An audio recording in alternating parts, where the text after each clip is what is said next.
컨디션이 안 좋아서 목소리가 이상한데요. 좀 감안해 주시고 들어주시면 좋겠습니다.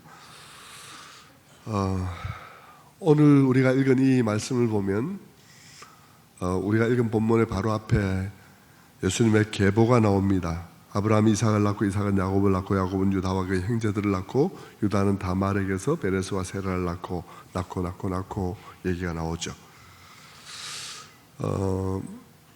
우리는 이 유대인들이 아니기 때문에 이 신약 성경을 열고 이 부분을 보면 마치 전화번호부를 보는 느낌 같은 느낌을 받게 되죠. 아무 의미가 없는 느낌들을 받게 됩니다. 그러나 유대인들에게는 그렇지 않습니다. 유대인들에게는 이것이 굉장히 중요하고요. 그들에게는 이 족보의 문제가 모든 문제에 있어서 굉장히 중요한 사람들입니다. 예를 들면 땅을 사고 팔 때도 그들은 땅 사는 사람의 족보를 따집니다. 왜 따지느냐? 이스라엘 백성들이 땅을 나누어 줄 때, 하나님께서 땅을 나누어 줄 때 지파별로 나누어 줬거든요. 지파별로 나누어 주고 그 지파에서 그 각 가문에 따라서 땅을 이렇게 또 분배를 받았다고요. 그런데 이들이 원칙적으로 땅을 거래를 하지 못하게 되지만 특별히 지파를 넘어서 땅을 넘기는 일은 못하게 되어 있습니다. 그래서 지파가 항상 그 경계를 유지하고 세력을 유지하도록 그렇게 균형을 잡아둔 것이죠. 그러니까 땅을 사고 팔 때에 이것이 다른 지파로 넘어가지 않으려면 땅 사는 사람의 인적 상황을 확인해야 하는 것입니다. 그래서 우리 지파와 같은 지파인가를 확인하는 것입니다. 그럴 때 유대인들에게는 이 족보의 문제가 굉장히 중요하게 인식되겠죠. 그 외에도 제사장이 되려고 한다면 제사장에 대해서는 레위 지파만 제사장이 될 수 있으니까 그것도 또 족보를 따져야 되겠죠. 당신 족보를 가져와 봐라 이러고 따져보게 되겠죠. 왕권을 이어받을 때도 마찬가지입니다. 왕권을 이어받을 때도 다윗의 족보에 해당되는지를 족보를 또 신원조회를 하게 되겠죠. 그런 이야기를 들으면 우리는 이스라엘 백성들에게는 족보가 굉장히 중요하겠다는 생각을 하게 되는데 그래도 여전히 우리에게 남는 문제는 뭐냐 그러면 그래 이스라엘 백성들은 그런데 오늘 우리에게는 이 족보가 무슨 의미가 있나, 우리들에게는 무슨 상관이 있나 하는 생각을 하게 되겠죠. 그것에 대해서 마태복음 첫머리가 우리에게 말해줍니다. 첫머리에 아브라함과 다윗의 자손 예수 그리스도의 계보라 이렇게 얘기를 함으로써 성경은 우리에게 2000년이 지난 오늘에게도 여전히 우리에게 무언가를 메시지를 던지고 있습니다. 첫 번째는 예수님에 관한 이야기는 신화가 아니다 하는 이야기를 하고자 하는 것입니다. 예수님의 이야기는 신화가 아니라 분명히 역사 속에 명확한 족보를 가지고 오신 분이시다는 이야기를 하고 있는 것이죠. 하나님께서 우리를 죄와 사망의 권세로부터 해방시키기 위해서 하신 하나님의 구원 행동은 역사 속에 실제 존재했던 한 사람을 통해서 이루어진 일이라는 사실을 이 족보들은 우리에게 증거해주고 있습니다.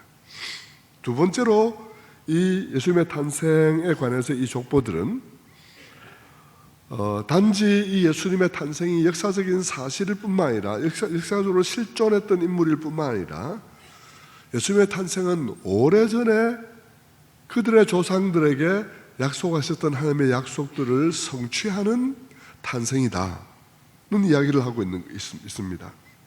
성경에 기록된 약속대로 오셨다는 이야기죠.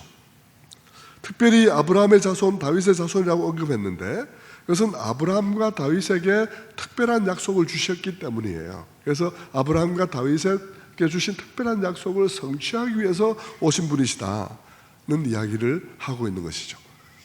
여러분, 이 성경 속에서 우리는 성경대로 오셨다, 성경에 기록된 대로 오셨다는 얘기는 항상 굉장히 중요합니다. 오늘도 이 본문 읽은 말씀 중에서도 그런 말씀이 있었는데 그 말씀 중에도 22절에 보면 이 모든 일이 된 것은 주께서 선지자로 하신 말씀을 이루려 하심이니라. 선지자가 한 말을 이루기 위해서 일어났다 이런 이야기를 하고 있는데, 여러분 모든 것이 성경대로 되어졌다는 것은 굉장히 중요한 의미를 갖죠. 예수님의 탄생도 성경에 기록된 대로 탄생했다 그러면 그분의 탄생은 보통스러운 탄생은 아닌 것입니다. 아주 다른 의미를 띠게 되죠. 그렇게 탄생해서 성경에 기록된 대로 죽었다 그러면 그분의 죽음은 아주 특별한 의미를 갖게 되는 것입니다. 단순히 허무한 죽음이 아니라는 것이죠. 성경에 기록된 대로 오셔서 성경에 기록된 대로 죽었다는 말은 그분의 죽음은 단순히 허무한 죽음이 아니라 무언가를 이루는 죽음이요, 한 걸음 더 나아가면 그분의 탄생과 그분의 죽음을 기획하신 분의 승리라는 사실을 우리에게 말해주는 것이죠. 그러니까 성경대로 오셨다는 얘기는 굉장히 중요한 메시지를 던지는 것입니다. 그렇다면 아브라함에게 주신 약속을 따라오셨고 다윗에게 주신 약속을 따라오셨다 그랬다면 아브라함에게 주신 약속은 뭘까요? 우리 모두가 잘 아는 대로 아브라함에게 주신 약속은 하나님께서 아담과 하와로 인해서 온 인류가 상실해버린 그 복을 회복해 하실 계획을 가지고 계신데, 아브라함 너를 불러서 너의 후손을 통해서 이 온 땅의 백성들이 그 복을 다시 회복하게 되는 그러한 일을 이루게 될 것이다. 그리고 너의 자손은 하늘의 별과 같고 땅의 모래와 같이 많을 것이다. 천하 만민이 너의 씨로 인해서 복을 받게 될 것이다 하는 것이 아브라함에게 주신 약속이죠. 그러니까 아담과 하와의 범죄로 인해서 인류가 상실하게 된 그 복을 고스란히 다시 회복하게 되는 일들을 일어나게 하는 후손이 아브라함의 후손 중에서 오게 될 것이라는 얘기를 하게 된 것입니다. 그리고 그를 통해서 아브라함의 영적 후손들이 헤아릴 수 없이 많이 생길 것이라는 이야기를 한 것이죠. 그것은 당시로는 명확하지 않았지만 우리가 지금 보면 그것을 명확하게 이해할 수 있는 것입니다. 그런 의미에서 예수님께서 아브라함의 계보를 잇고 있는 것은 굉장히 중요한 것입니다. 그렇다면 다윗에게 준 약속은 뭘까요? 아브라함과 다윗의 자손이라 그랬는데 다윗에게 준 약속은 뭘까요?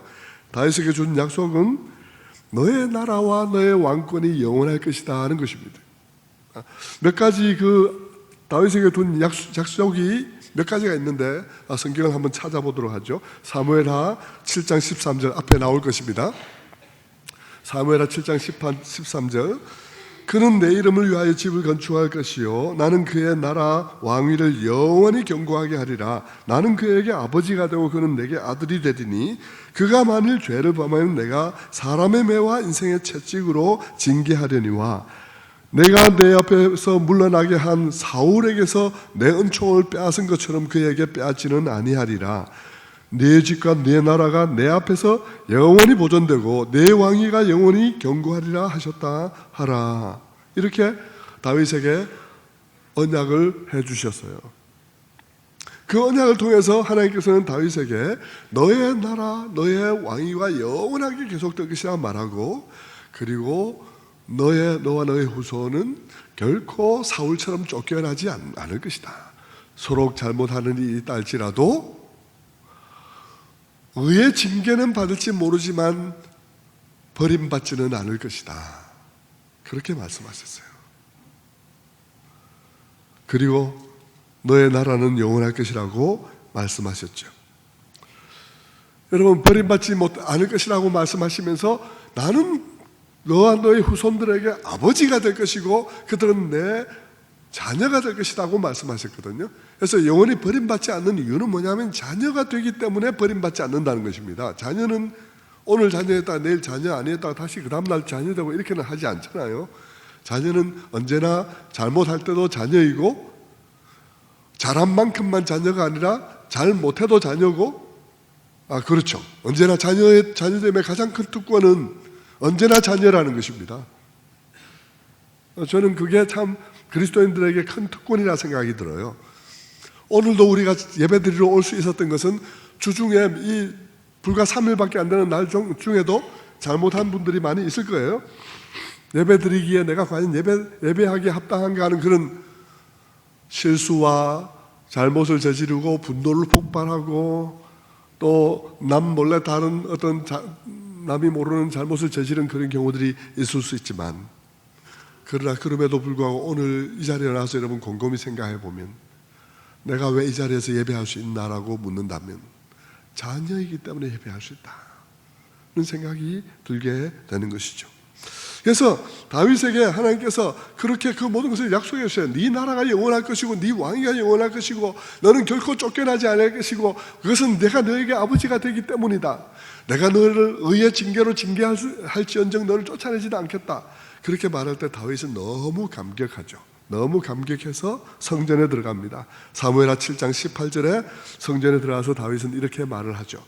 다윗 왕이 여호와 앞에 들어가 앉아서 이르되 주 여호와여 나는 누구오며 내 집은 무엇이기에 나를 여기에까지 이르게 하셨나이까. 다윗은 너무 감격해서 들어가서 그 성전에 펄썩펄썩 주저앉아 가지고는 하나님에 대한 너무 깊은 감사와 하나님 안에서의 너무 안전함을 누리면서 그 안정감 가운데서 다윗이 말하는 거예요. 주여 나는 누구며 우리 집은 누구간데 내가 이런 은혜를 입을 수 있었습니까? 어떻게 내가 쫓겨나지도 않고 자녀라 칭함을 얻을 수 있는 이런 엄청난 복을 내가 받을 수 있었습니까? 그러면서 다윗이 그 앞에 털썩 주저앉아 있죠. 여러분 많은 학자들은 이 다윗의 바로 이 모습, 성전에 들어가서 털썩 주저앉아서 하나님 앞에 깊은 감사로 하나님께 고백하고 있는 이 모습이 신약의 성도들이 받을 복을 미리 보여주는 그림이라고 생각을 합니다. 구약의 성전은 몹시 엄격한 곳이에요. 엄숙한 곳이죠. 때로는 살벌할 수도 있는 곳이에요. 그런데 그 성전에 다윗이 들어가서 털썩 주저앉아서 하나님 앞에 친근감을 표현하면서 내가 나와 내 집은 무엇이 관데 내가 이런 복을 받을 수 있었습니까? 하고 복에 겨워서 너무 감사에 겨워서 그렇게 말하고 있는 이 다윗의 모습이 신약 성도의 모습 받은 특권이요 신약 성도가 예배해야 될 이유를 설명해 주고 있는 것이죠. 우리가 예배해야 될 이유는 바로 그와 같은 놀라운 지위를 하나님께 받았기 때문이라는 것입니다. 다윗은 그런 언약을 받았어요. 다윗은 그런 언약을 받았는데 이 다윗의 언약이 다윗에게 온전히 성취가 되지 않았습니다. 네 나라는 영원하고 너의 왕위도 영원할 것이다 그랬지만 우리가 이 1절부터 17절에 나타나 있는 이 다윗의 계보를 보면 망한 역사잖아요. 왕국이 망해버렸잖아요.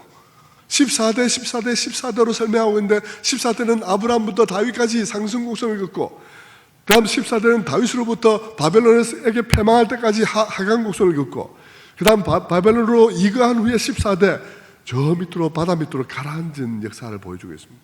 그러니까 이 이스라엘이라는 나라가 다윗 왕국이 그냥 약간 은혜 받아서 가는 듯 하다가 이렇게 망하고는 바다 밑에 가라앉아 버린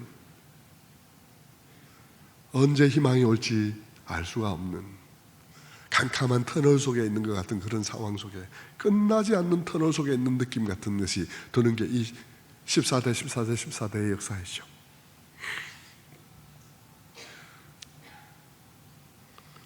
그런데 마태는 이 두 언약을 아브라함과 다윗의 언약을 언급하면서 이 두 언약을 동시에 성취시키는 한 분이 지금 탄생하고 있다 하는 이야기를 하고 있는 것입니다. 끝이 보이지 않는 죄의 터널 속에서 여러분 우리가 운전하고 가면 유달리 긴 터널을 지나가게 되면 이게 언제 끝나나 하는 생각이 들죠. 끝이 보이면 저기에 빛이 이렇게 들어오면 끝나구나 이런 생각이 드는데 여러분 아브라함과 다윗의 자손들의 이 역사를 보십시오. 역사를 보면 점점 더 나빠지는 상황 속에 있어서 터널의 끝이 어디인지 알 수가 없는 그런 상황 속에 있는데 예수 그리스도의 나심은 이러하니라. 그 모친 마리아가 요셉과 정혼한 후에 동거하기 전에 성령으로 잉태된 것이 나타났더니 하면서 터널의 끝이 보이고 있다는 사실을 우리에게 제시해주고 있는 것입니다. 그래서 이 아브라함에게 주신 약속과 다윗에게 주신 약속을 동시에 성취시키는 한 분이 지금 탄생하고 있다. 그분이 예수님이라는 소개를 하고 있는 것이죠. 그분이 아브라함에게 주신 모든 약속들, 아브라함의 영적 후손들이 바다의 모래같이 많을 것이고 하늘의 별처럼 많을 것이라는 그 약속을 성취시킬 뿐만 아니라 아브라함이 주셨던 말씀 너시로 말미암아 천하 만민이 땅의 모든 족속들이 복을 받을 것이라는 말씀도 성취시키고 있고, 다윗에게 주셨던 말씀 네 왕국이 영원할 것이다 하는 그 말씀도, 사람의 왕국이 영원할 수가 없죠. 그러니까 당연히 다윗 왕국이 망하죠. 그렇지만 이 다윗에게 주신 약속을 이 다윗의 후손 예수 그리스도를 통해서 영원한 하나님 나라 그 왕국이 영원히 계속될 수 있도록 성취시키게 되는 것이죠. 그러니까 이 두 언약 속에 있는 모든 약속들이 다 성취되는 것입니다. 무엇보다도 또한 거기에 덧붙여서 우리가 하나님 앞에서 이 잘못했을 경우에 의의 징계를 받을지는 몰라도 쫓겨나지 않는 그런 자녀됨의 놀라운 지위를 얻는 것도 이 다윗의 자손 예수 그리스도를 통해서 우리가 그런 지위를 얻게 되는 것이죠. 그러니까 그 모든 약속들이 다 이루어지고 있다는 사실을 지금 이 본문 속에서 얘기를 해주고 있는 것입니다. 그래서 이 얘기들을 통해서 혈통과 전통을 중시하는 유대인들에게 이 마태는 유대인들을 대상으로 이 마태복음을 쓰면서 예수께서 바로 너희들이 그렇게 애지중지하는 아브라함과 다윗의 언약을 성취시키는 분이시다 하는 것을 제시를 하고 있습니다.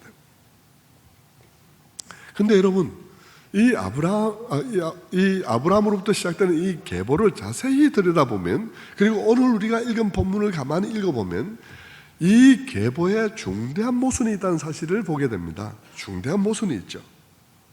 왜냐하면 무엇이냐 그러면 이 예수라는 분이 다윗의 자손으로 다윗의 언약을 이루기 위해서 다윗의 가문에 태어나는데, 가만히 보면 다윗 왕가의 피가 한 방울도 섞이지 않았다는 것입니다. 다윗 왕가의 피가 한 방울도 섞이지 않은 채 다윗 왕가에 태어난다는 것입니다.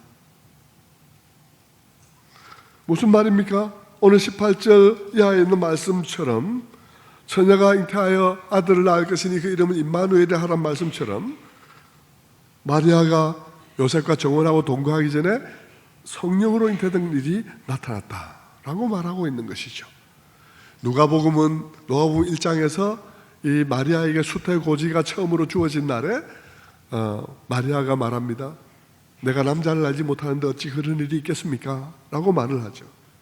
그 모든 이야기가 우리에게 뭘 말해주냐 그러면 이 다윗의 언약을 이루기 위해서 다윗의 후손으로 오지만 그분에게 다윗의 피는 한 방울도 들어가 있지 않았다는 것입니다.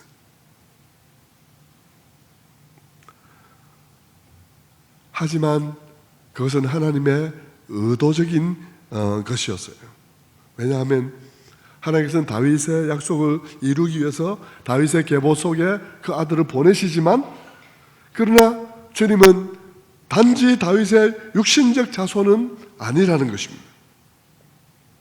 성령으로 인해서 잉태했다는 얘기를 함으로써 엄밀하게 예수님은 요셉에게서 난 것이 아니라 여인에게서 난 사람이란 사실을 말해줍니다.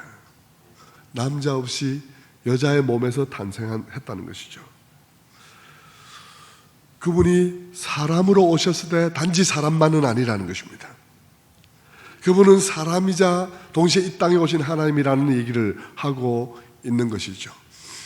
여러분, 지난 주간까지 요한복음 1장에 있는 얘기를 살펴보았는데, 요한은 요한대로 예수님이 하나님이란 사실을 요한의 방식으로 얘기를 했습니다. 태초에 말씀이 계시니라, 그 말씀이 하나님과 함께 계셨고 그 말씀은 곧 하나님이라, 그러면서 그 얘기를 쭉 하면서 말씀이 육신이 되어 우리 가운데 거하시며 우리가 그 영광을 보니 하나님의 독생자의 영광이요, 그러면서 말씀이 육신이 됐다는 얘기를 하죠. 그것을 통해서 육신으로 오신 예수 그리스도는 사람이 아니라 하나님이란, 단지 사람이 아니라 하나님이란 사실을 말해 주었습니다. 그건 요한의 방식이고요. 요한은 굉장히 사색을 많이 하는 방식으로 그 얘기를 했고요. 마태는 마태의 방식으로 이렇게 성경을 가지고 얘기를 하는 것입니다. 마태는 마태대로 이렇게 얘기를 하면서 예수님이 다윗의 가문에 태어나면서도 다윗의 피 한 방울이 섞여지 있지 않다. 성령으로 잉태됐다. 엄밀히 말하면 요셉에게서 태어난 것이 아니라 여인에게서 태어났다. 그러니까 성령으로 잉태된 이분은 단지 사람이 아니라 하나님이기도 한 분이다는 이야기를 마태의 방식으로 하고 있는 것입니다. 그런데 여러분, 근데 사실 여러분, 조금 전에 제가 이 다윗의 피가 조금 더 섞이지 않고 이 여인에게서 태어났다고 말할 때 여러분이 성경을 쭉 읽어본 분들은 어떤 말씀이 생각나야 할 것이에요. 여인에게서 태어났다는 이 말이 여러분에게 어떤 말씀을 생각나게 해야 됩니다. 두 말씀이 생각나야 되는데, 하나는 갈라디아서 4장 4절입니다. 갈라디아서 4장 4절을 한번 띄워주시죠. 갈라디아서 4장 4절은 때가 참에 하나님이 그 아들을 보내사 여자에게서 나게 하시고 율법 아래 나게 하신 것은, 바울은 말하기를 때가 참에 어떤 하나님이 정해놓은 어떤 조건들이 숙성되니까 하나님이 그 아들을 보냈는데 여자에게서 나게 하셨다라고 말할 때 바울은 무언가 성경에 있는 어떤 사건을 염두에 두고 있습니다. 그렇게 율법 아래 나게 하셨다. 그럼 여자에게서 나게 하셨다는 말과 바로 연결되는 사건이 무엇이겠습니까? 바로 연결되는 것이 창세기 3장 15절의 말씀인 것입니다. 아담과 하와가 범죄해서 에덴에서 쫓겨나게 될 때 하나님께서 그 대책을 세워주시는데, 대책을 이렇게 세우죠. 창세기 3장 15절 말씀입니다. 내가 너로 여자와 원수가 되게 하고 너의 후손도 여자의 후손과 원수가 되게 하리니 여자의 후손은 내 머리를 상하게 할 것이요 너는 그의 팔꿈치를 상하게 할 것이니라 하시고, 여자의 후손에 대해서 얘기를 했어요. 그런데 여자의 후손이 사탄의 머리를 부술 것이고, 사탄은 이 여자의 후손의 발꿈치를 상하게 할 것이라고 말을 했습니다. 그런데 이 여자의 후손이라고 하신 하나님의 말씀이 우리는 구약만 볼 때는 몰랐죠. 신약의 시대가 오기 전에는 이게 무슨 말인지 잘 몰랐습니다. 그러나 신약이 오고 나서 신약의 빛 속에서 그걸 보니까 하나님께서 아담의 후손이 그렇게 할 것이다, 아담 너의 후손이 그렇게 할 것이다 말하지 않고, 이브에게 하와 너의 후손 중에 한 명이 그렇게 할 것이다 말하지 않고 여자의 후손이라고 말한 데에는 의미가 있었던 것입니다. 그것은 단순히 이브 너의 후손이 아니라, 아담 너의 후손이 아니라 남자 없이 여자의 몸을 빌어서 태어날 사람이기 때문에 너의 후손도 아니고 너의 후손도 아니다는 이야기를 하고 싶은 것이죠. 그래서 하나님께서 이 여인의 후손이 뱀의 머리를 상하게 할 것이라고 말씀하셨어요.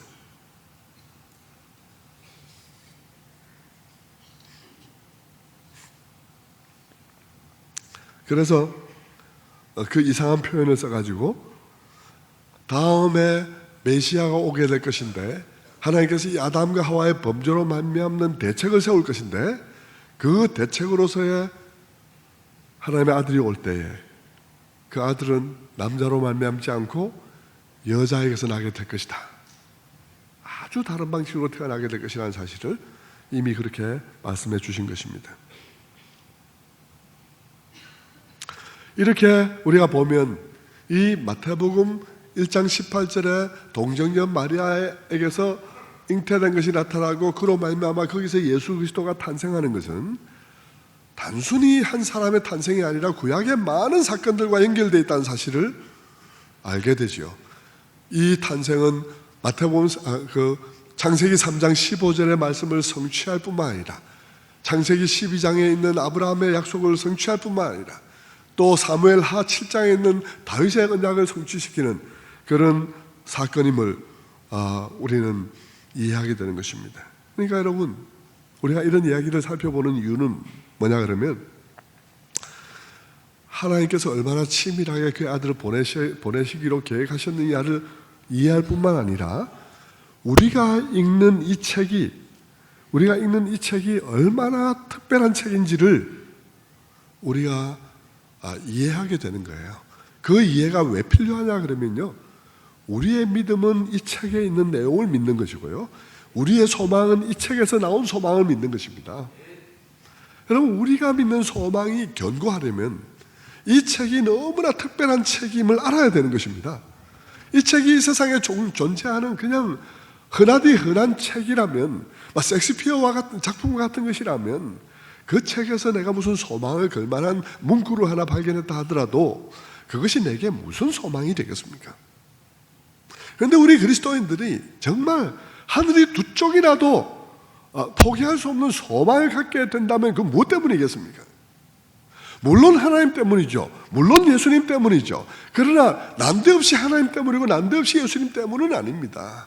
그 예수님이 우리의 진정한 구원자이심을 명확하게 이해하려면 이 책을 통해서밖에는 이해할 수가 없어요. 그리고 그럴 때 이 그분이 정말 특별한 분이기 위해서는 이 책이 특별한 책이어야 하는 것입니다.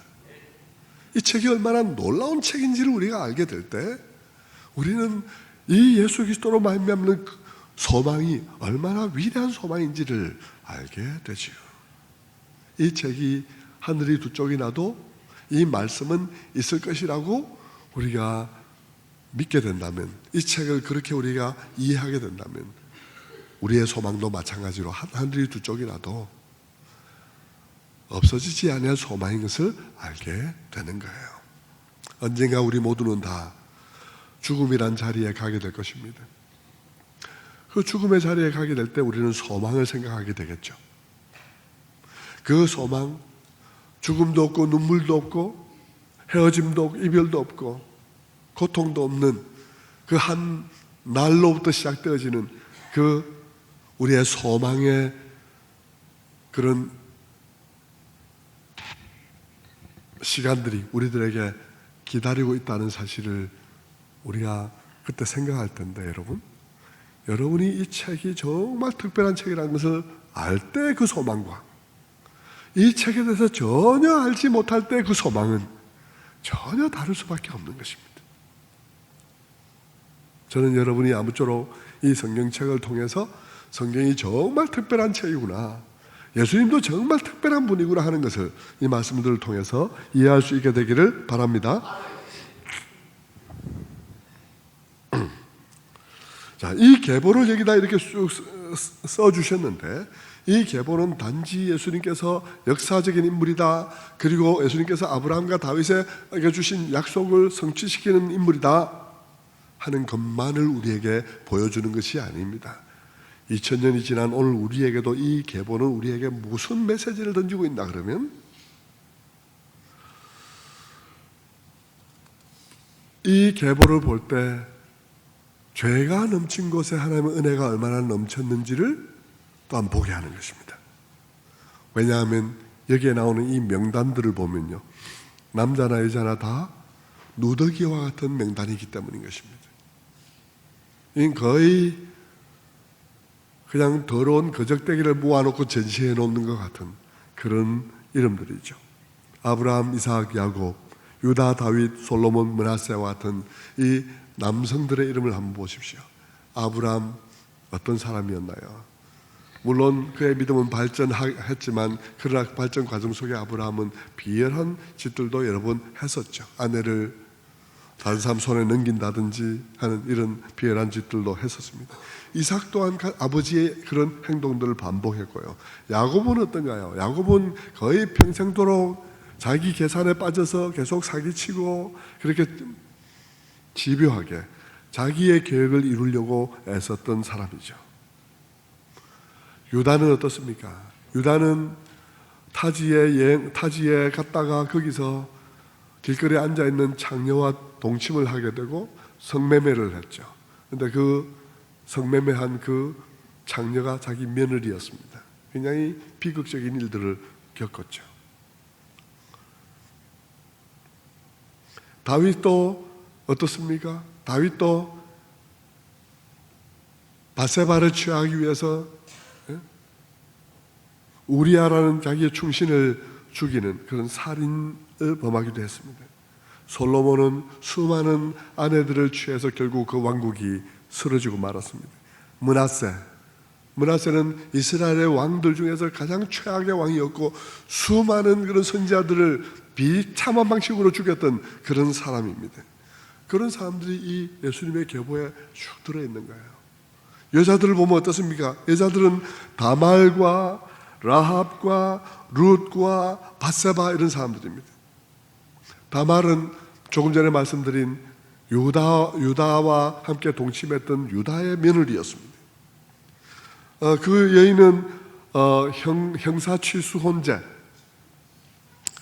그 고대에는 이 가문을 이어가는 일이 굉장히 중요하기 때문에 형이 죽으면 동생이 형수와 결혼을 해서 일단 아기를 낳도록 해주는 그런 일을 그런 방식으로 대를 유지를 했는데, 그것을 안 해준다고 외지에 그 단위를 간 시아버지를 외지에서 변장을 하고는 유혹함으로써 함께 동침해서 아기를 갖게 된 사람이 다말이죠. 라합은 어떻습니까? 라합은 가난한 사람입니다. 라합은 여리고의 창녀였습니다.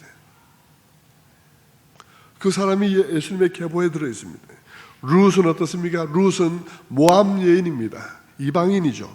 이 룻이 이방인으로서 예수님의 계보에 들어있습니다. 밧세바는 다윗과 통정을 하고 결국은 남편이 죽게 되는 일들에 관여되어 있는 그런 여인이었죠. 여러분, 하나님께서는 왜 이 계보에 이런 사람들, 이런 남자와 이런 여자들을 넣었을까요? 예수님의 계보에 그런 사람들 넣은 이유가 무엇일까요? 첫째는 이 계보를 통해서 유대인에게 주는 메시지가 있는 것입니다. 이 유대인들에게, 이 마태복음은 유대인들을 대상으로 쓴 책인데, 유대인들은 어떤 사람이냐 그러면 자존심이 엄청 센 사람이에요. 자부심이 많죠. 자기 의에 사로잡혀 있는 사람들이었습니다. 그래서 그들만이 특별한 사람들이라 생각하고 다른 사람들의 정죄와 다른 사람들을 비난한 일들이 굉장히 많았습니다. 자기 자신들은 굉장히 의로운 줄로 알고 있던 사람들이었죠. 그들에게 마태복음은 아니다, 아브라함과 다윗의 계보를 한번 봐라, 그 계보의 이름들을 한번 봐라, 이 여인들을 한번 봐라, 그리고 당신들의 역사는 이렇게 해서 바다 밑에 가라앉아 있는 쫄딱 망한 역사 아니냐, 무엇이 어렵다고 내세우겠냐, 바로 그와 같이 끝이 보이지 않는 터널, 바다 밑에 가라앉아버린 그런 역사 속으로 하나님께서 그의 아들을 우리를 구하기 위해서 보내셨다는 이야기를 하고 있는 것이죠. 유대인들에게 너희 자신을 자랑하지 마라, 너희 자신에게 자랑할 것이 아무것도 없다, 오직 우리가 망가뜨려버린, 그래서 정말 아무런 희망이 없이 만들어버린 우리의 역사 속에 하나님께서 보내신 그 아들만이 우리의 희망이다는 이야기를 던져주고 있습니다. 그리고 두 번째로 이 족보를 제시함으로써 하나님의 은혜가 얼마나 풍성했는지를 보여주는 것입니다.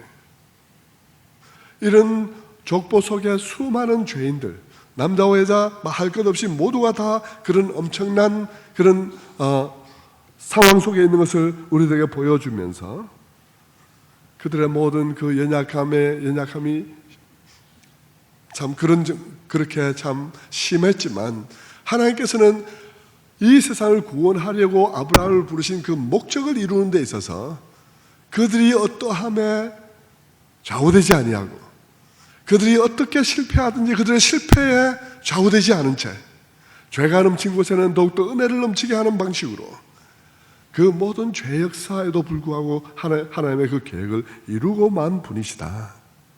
그리고 예수 그리스도가 마침내 때가 참에 오신 이것은 하나님의 신실하심으로 인해서 이루어지는 것이라는 사실을 우리에게 일깨워 주는 것입니다.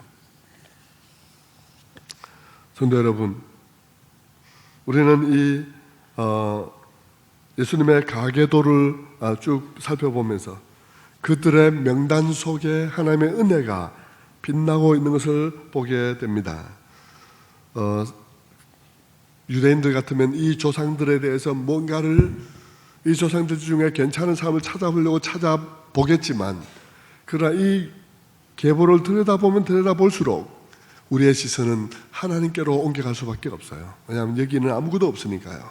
여기는 모두 죄인이고 모두 실패자고 긴 역사의 기회를 주었지만 결국은 다 망쳐버린 그런 사람들 뿐이니까요. 결국은 여기서 구원이 나올 수 없고 하나님께서 보내신 이분에게서 구원이 나올 수밖에 없다는 사실로 우리의 시선이 옮겨갈 수밖에 없는 것이죠. 바로 그런 목적을 위해서 하나님께서 이 계보를 이곳에 기록해 놓으신 것입니다. 자, 이제 오늘 말씀을 맺겠습니다. 이렇게 주님께서 이 모든 것을 모든 죄악으로 홍수가 난, 저는 이 계보를 보면서 죄악의 홍수라고 생각해요. 여러분 홍수 난 이 겨울에 가보셨습니까? 하기 전에 저렇게 물 조금씩 졸졸 흐르고 있지만 여름에 폭우가 쏟아지면 하기 전에 얼마나 많은 물이 급하게 흘러가는지요. 그때 그 다리 위에서 그 물을 보고 있으면 여기 빠지면 사람이 죽겠구나 하는 생각이 듭니다. 하기 전은 작은 것이지만 참 홍수가 났을 때 이 강들은 정말 겁날 정도로 계곡에 흐르죠. 이 아브라함과 다윗의 자손들의 이 계보는 바로 그와 같은 죄의 홍수와 같습니다. 홍수 속에 있는 사람은 아무도 다른 사람을 구원할 수가 없습니다. 홍수 속에 빠져 있는 죄의 홍수 속에 빠져 있는 사람은 그 홍수 바깥으로부터 도움이 와야 되죠. 그래야 홍수에 빠진 사람을 구원할 수가 있습니다. 같이 떠내려가면서 남을 구원할 수는 없는 것이죠. 그래서 하나님께서 죄의 홍수 속에 모두가 다 떠내려가고 있는 그런 상황 속에서 하나님께서 그의 아들을 보내셔서 여인에게서 나게 하시고 전혀 다른 분으로 우리를 이 죄악의 홍수 속에서 구원하시기로 하신 것입니다.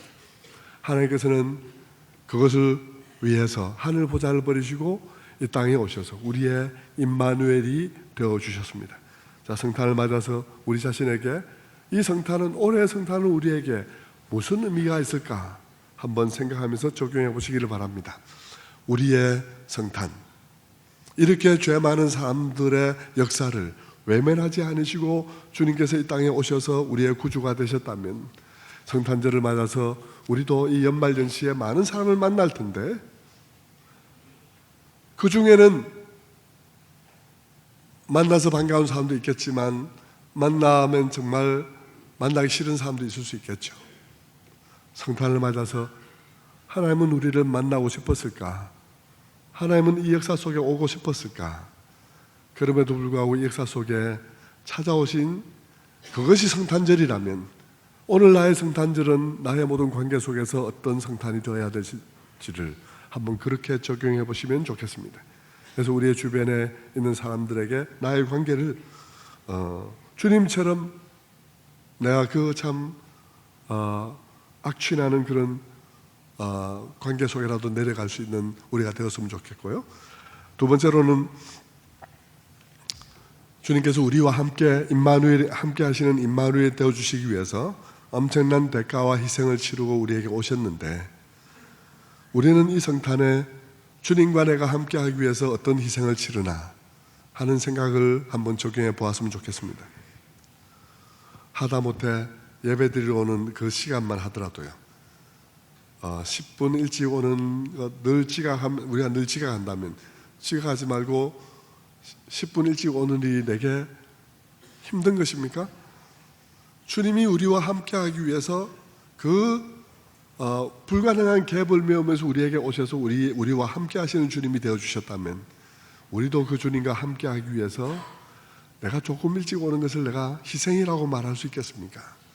주님의 그 희생과는 비교할 수 없겠죠. 그런 식으로 교회에 오는 시간부터 시작해서 우리가 하나님을 섬기는 모든 것들에 대해서 내가 희생이라고 생각하는 희생들이 주님이 나와 함께 하시기 위해서 치르신 대가와 비교해 볼 때에 나는 정말 나와 함께 하기를 원하신 주님과 나는 함께 하고 싶어 하는가 하는 것에 대해서 한번 생각해 보면서 주님께 한 걸음 더 다가가시는 성탄 되시기를 바랍니다.